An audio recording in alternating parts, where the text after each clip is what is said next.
With the tragic events that transpired in the second act, we find ourselves in need of another task. In this video, we will be breaking down all the events that take place in the third act of Diablo 4. Let's get into it. After leaving Donan to grieve, it's time for us to head to Ked Bardu in search of Lorath and be updated on his search for Elias. When we do actually find him, however, it's a bit of a sorry sight. Two men are having discussions about what they should do with him, as Lorath is sleeping in the mud. We ask the men what Lorath has been up to in town, and they mention that he came into town days ago, asking for a servant of the demon Lilith, a pale man, and it seems that he didn't like what he found. We tell them that he is a friend of ours, and that we'll take care of it from here. One lovely midnight bath later, and Lorath is now with the land of the living once again. It turns out that Lorath has been a little too friendly with the bottle, and we ask him what happened to him. He mentions that he got beaten by alcohol, and also had a brawl with the town's goat over a patch of mud. Nice. We ask him what he has learnt of the Pale Man. He mentions that the Pale Man was once Horodrim, saying that his name is Elias, Lorath's former apprentice, and since his former apprentice was responsible for bringing Lilith back to Sanctuary, he didn't take the news very well. He says that they need to figure out what he has done and then kill him, before asking us to find a woman that has some messages. And since he is probably over the alcohol limit to even exist at this point, we should probably go and see her. We ask around for the mysterious woman and find out that the Pale Man passed through the Abaru Canyons some time ago. We head back to Lorath and let him know, and he mentions that he wrote to the Orbe Monastery the day that he arrived, but they haven't replied yet, even when they should have. He mentions that the scholars have devoted their lives to studying forbidden knowledge, believing that to serve the light we must know the darkness, so silence is unsettling. We head out with Lorath to the canyons in search of Elias. We find a camp filled with dead merchants that were slain by demons, so we now know that we're getting closer. There are more demons around the surrounding buildings, but Lorath points out that the demons summoned were nothing but vermin, and that he would expect something much more from a mage of Elias's ability. We find the home of a local stone carver and can find out that this carver is doing a hell of a lot more than just cutting stones. A book on his desk tells us that Elias met with the stone carver, saying that the pain of a lonely man who had only ever learnt to hate the world, yet Lilith found him beautiful, and he wants to help her build a new world. We now realize that Genbar the stone carver was actually the summoner that brought the demons to the village, hence why the demons were of such low strength. Using a secret back path from the house, we follow it to find Genbar in a cave, doing all types of evil shenanigans. Initially, he thinks that we are sent by Elias, which Lorath attempts to play along with, saying that we're on a very important mission, that we have something for the Master, asking where he is. Genbar is, however, much smarter than he looks and sees straight through our deception, deciding to summon some more D-tier demons to attack us. We eventually wound him and he calls out to Elias. Surprisingly, he responds. He mentions Lorath, saying that he has waited a very long time for this. In all honesty, it was really giving me some real Obi-Wan Kenobi and Darth Vader parallels. He summons a demon to fight us, and this time, it packs some serious heat. Once defeated, Lorath mentions that the bad news is the fact that Genbar was expecting somebody, which means that Elias has most likely turned a lot of other people to madness. But the good news is that we can use his little demon gift, since the demon that he sent us is actually quite unique. It requires constant feeding of humans to survive. So if we cut open its belly, somebody inside might just hold a clue of where it actually came from. Lorath ships the demon body to Ked Bardu, while we take some time to go and check up on the Orbe Monastery. When we arrive, our protagonist mentions that the monastery reeks of forbidden spells, meaning that it's likely been taken over. We can find a raving monk on the ground that is having a very crappy day. He says that the abbot opened the door, and the Pale Man smiled, before taking the forbidden knowledge. We reach the main door and can find the abbot sitting among his books, as the library burns around him, saying that Elias told him that the ruin of Sanctuary was imminent, and that only he could help. Elias plans to summon a lesser evil, taking all the books and scrolls needed to perform such a ritual and murdering the scholars in the process. The souls of those scholars come back and completely wreck the abbot. We return to Lorath and inform him of the situation at the monastery. The fact that Elias could summon a lesser evil terrifies him, asking which one of them he actually intends to summon, mentioning that while Elias could paint the steppes in blood, a lesser evil could wipe out the continent. When pressed on the lesser evils, Lorath explains that there are the prime evils, Mephisto, Baal, and Diablo. The lessers are their rotten kin, Asmodan, Belial, Andariel, and Duriel. Each of them have ravaged humankind since the dawn of history, and they are more than happy to do it again. We head inside the tent and Lorath begins digging inside our old little demon friend. He finds a medallion that bears the crest of the ruler of the royal house of Gulran, giving us a clue to Elias's whereabouts. After a very long journey, we arrive at Gulran. Lorath believes that Elias will be in the palace, behind the high walls and gates, saying that we will have to find another way into the palace. The woman accompanying him mentions that there is somebody that actually knows how to get into the palace, and that Lorath knows who they are but still refuses to answer her messages about her missing friend Oyun, stating that she might be the only person left that actually knows how to navigate the underground tunnels. Lorath isn't convinced that Oyun is even alive, or if the tunnels even exist. He believes that there is another reason that Zolaya is seeking Oyun, which she refuses to answer. We instead ask Zolaya if we could take a look for her, asking for any details that could help us find her. She mentions that she owns a house in the market square, that they were meant to meet there before she couldn't get close. Lorath doesn't believe what we're doing is worth the risk, but hopes that we can prove him wrong. We enter the city, fighting demons and cannibals throughout the streets. We reach the house and save a nearby villager that mentions that the cannibals are rounding everyone up, killing and feasting. But there are a few that they drag away into some prisons. We hope the fact that the cannibals are using prisons could mean that Oyun lives. Many charred cannibals later, and we do find that prison, containing Oyun. She is obviously distraught by the fact that she was about to be somebody's lunch, but we reassure her by saying that Zolaya sent us. We tell her that we need to head back to the market, but she insists that there is a safer way out, using an old prison wing that was sealed off years ago from an earthquake. Now, I'm no structural engineer, but I think Oyun really needs to redefine her meaning of safe. Turns out, the old wing is completely packed with zombies, so not so safe at all. We reach the outside and reunite with Lorath and Zolaya, which ends up bringing a tear to Lorath's eyes. He praises us for our good deed for the day, and we ask about the hidden tunnel to the palace. Oyun tells us that there is an old escape tunnel near the caverns nearby, so we waste no time and we head right there. Lorath mentions that when we first met him, he had assumed that the connection between us and Lilith would lead us to darkness, as it did for Elias. But after seeing the good that we are doing, he admits that he may have been wrong. Near the cavern entrance, Lorath says that while we were in the city, he was thinking about which lesser evil Elias intends to summon, believing that what he did to Gulran is a clue. We mentioned that he drowned the city in blood, which Lorath thinks narrows his goal to likely summon either Duriel or Andariel. Duriel feeds off physical pain, while Andariel revels in mental and emotional torment of people. But the fact remains that regardless of which of the two he chooses to summon, the fate of Gulran will be shared by many more cities to come. We come across the cannibals and cultists. The big guy is named Brol. He is asking why they are staying here, as he needs more prey and meat. The cultists reassure him that he will have exactly that once Elias finishes his grand work, saying that the seeds they have sown will bear fruit and Gulran will be reborn. Brol, on the other hand, is a much simpler man, and just wants to skip to the buffet menu. The other cultist bravely mentions that Elias is trying to summon Andariel into the world, and that her power will help him get more meat, an offer that Brol approves of much more, even asking to watch the ritual.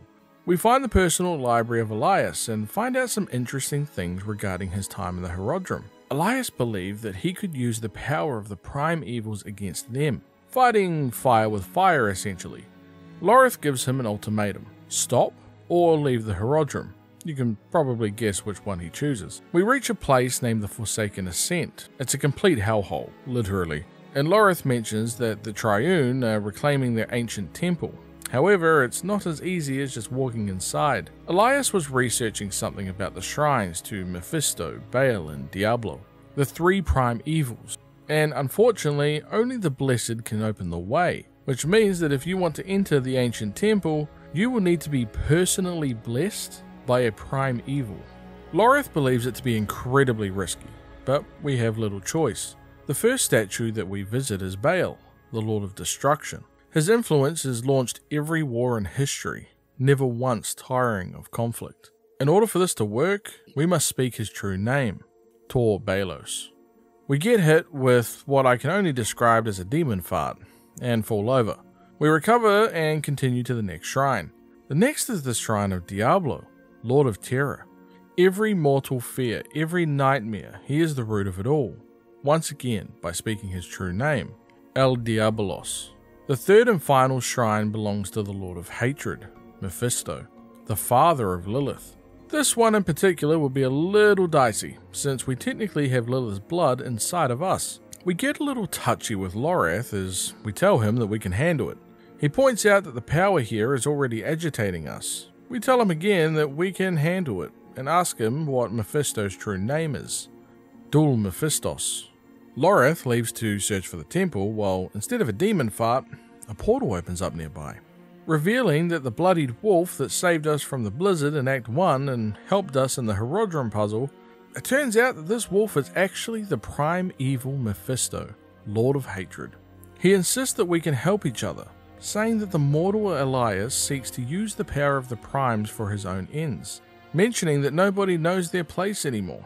His meddling has drawn echoes of the past to his refuge of hatred, but they seem to be out of order, before asking us to help put them back in order, and in return he will grant us his blessing. We find ourselves at some form of barbarian village as they yell out that they will never fall to a prime evil. In this particular circumstance, we are actually fighting on the side of the prime evils, against the innocent. When we reach the end and rid the village of all of its occupants, Mephisto praises us, saying that we were born for this. We have a quick jab back by saying that we didn't expect a prime evil to require the help of a mortal. He admits that he has had some bad luck in recent years, being trapped in one of those soulstone trinkets cast back to hell, saying that his essence is reforming, so his power has limits. We state that he deserves far worse. Mephisto explains that he has done nothing but offer us help, and yet we repay him with hatred, asking us to instead focus that anger on Lilith, thus granting us his blessing before telling us to destroy her and save our world.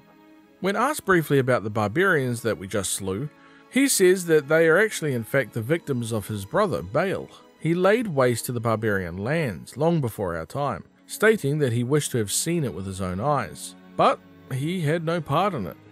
And Elias has upset the balance at the Temple of the Primes, stating that the shades of the past belong in Baal's domain, not his, but he does welcome their hatred. We meet up with Lorath to inform him of our talks with Mephisto, and we tell him that it's not the first time that we've actually spoken to him. This annoys Lorath, asking why we have kept it from him. We are definitely acting a little cranky at this stage as we respond that we all just have our secrets. We find Elias performing the ritual, and Lorath asks us to stay in the shadows, stating that he will handle it himself. We can see a woman on the stone as Elias is in the process of tattooing symbols into her neck. Blood levitates above, with Brol ordering a nearby cultist to add his blood to the rest, shall we say. Lorath interrupts Elias and straight up stabs him in the chest. The blood begins to fall over the woman as she awakes distraught. Brol, on the other hand, isn't happy that his extra serving of meat is running out of the restaurant. We give our compliments to the chef and leave. The woman is confused about what happened, before mentioning that it feels like fire is crawling all over her skin. She says that she can hear something, a voice in her head. Lorath confirms that the voice is likely that of the lesser evil Andariel, since a connection has been made between the two of them. I'm telling you, I have seen horror films. Voices of a powerful entity in the heads of a mortal? I know how this ends. It's a bit harsh, but I think we just need to, cut our losses, if you know what I'm saying. The woman's name is Thaisa, and she believes that Elias fled to his refuge, since he disappeared after being stabbed. We leave for Tarsarik, since the locals there know the deserts well, and some may have even heard of this palace that Elias uses as a refuge. Thaisa is having a hard time with the voices in her head and tells us to ask around for somebody to guide us through the desert, while Lorath helps to find her something to clear her mind. We speak to some woman that recommends an old man that might just be crazy enough to take us out towards that evil sorcerer. We find that old man at a nearby riverbank, and it's definitely safe to say that he lives up to the reputation of being crazy. He is very drunk, but recognizes the Herodrum symbol around Lorath's neck. He yells out the name Deckard Cain, calling him an old friend, believing Lorath to actually be him. If you've played Diablo 3, you'll probably know who that is. Lorath tells him that Deckard is long gone, and his name is Lorath, asking him to help us pass through the sandstorm. He agrees. One whole Blizzard escort quest later of Meshiv reliving his greatest hits with Deckard, we finally arrive. Lorath asks Meshiv to stay outside while we go in, stating that the danger is lurking here. We trick a noble into thinking that we're recruits, as he explains that Lilith has just blessed us with her presence, describing it as magnificent, and that even Master Elias might give us a glimpse of her through the sightless eye. We manage to make it to Elias's chamber, and end up battling him only for him to disappear once again. Some blood petals on the floor catch our attention, and we enter another vision. We see a monk literally getting eaten alive by wolves. This crap was brutal, and I will not be showing it since YouTube. But Lilith and Elias are having a jovial conversation while watching the show. Lilith mentions that the three primevals, Mephisto, Diablo, and Baal, stating that the ruin of Sanctuary is imminent, yet Elias still doubts it. He believes that we will be saved by Lilith's hand, stating that she has not come to save, but instead empower, that in her shadow the strong will oppose the might of hell itself, let the weak fend for themselves. Elias states that Andariel lives and Herodrum will now die. Lorath now understands that the reason that Elias and Lilith are gathering followers is due to the fact that they are building an army to fight against Hell and the Primevals. Elias re-enters the chamber and states that the Lords of Hell threaten our existence, and that he is just doing something about it, and that Lorath will never understand what he has done for this world. We play cat and mouse with him again, and he disappears after we beat him in combat. We're only left with one thing, and that is to find the Sightless Eye. After fighting the greatest magician to ever live a few more times, we managed to get our hands on that Sightless Eye, said to possess the power to look into any event regardless of time. We head back outside and find Meshiv, stabbed and dying. He was ambushed from behind, and after taking his final swig of alcohol, he dies. We return to Thaisa, and Lorath swears to study the Sightless Eye and use it against Elias and Lilith. Thaisa feels that she underestimated Elias, but Lorath is just happy to have the Sightless Eye, believing that Elias was using it to communicate with Lilith from far distances. We get some more narration from Lorath as he mentions that the Primevals were reforming. Hell is on its way, but Elias was not the answer to people's prayers. Before dropping some words of wisdom, if you want to take the measure of somebody, judge them by their deeds, not their words. Elias preached about saving the world while standing on a pile of corpses. The Wanderer was everything that he was not, tainted by Lilith's blood, yet able to resist her corruption. That is what he witnessed in the Wanderer's deed, and only at that moment did he feel that together they could actually keep the evils at bay. And that concludes Act 3 of Diablo 4. A bit of a bigger one, this one, and we will still have 3 more acts to cover, so be sure to keep your eyes out for those. If you enjoyed the video or found it informative, make sure to like and subscribe and write down the word Meshiv to show that you made it to the end. Thank you again for watching. We have a lot more videos on the channel that you might just like. Until next time, peace.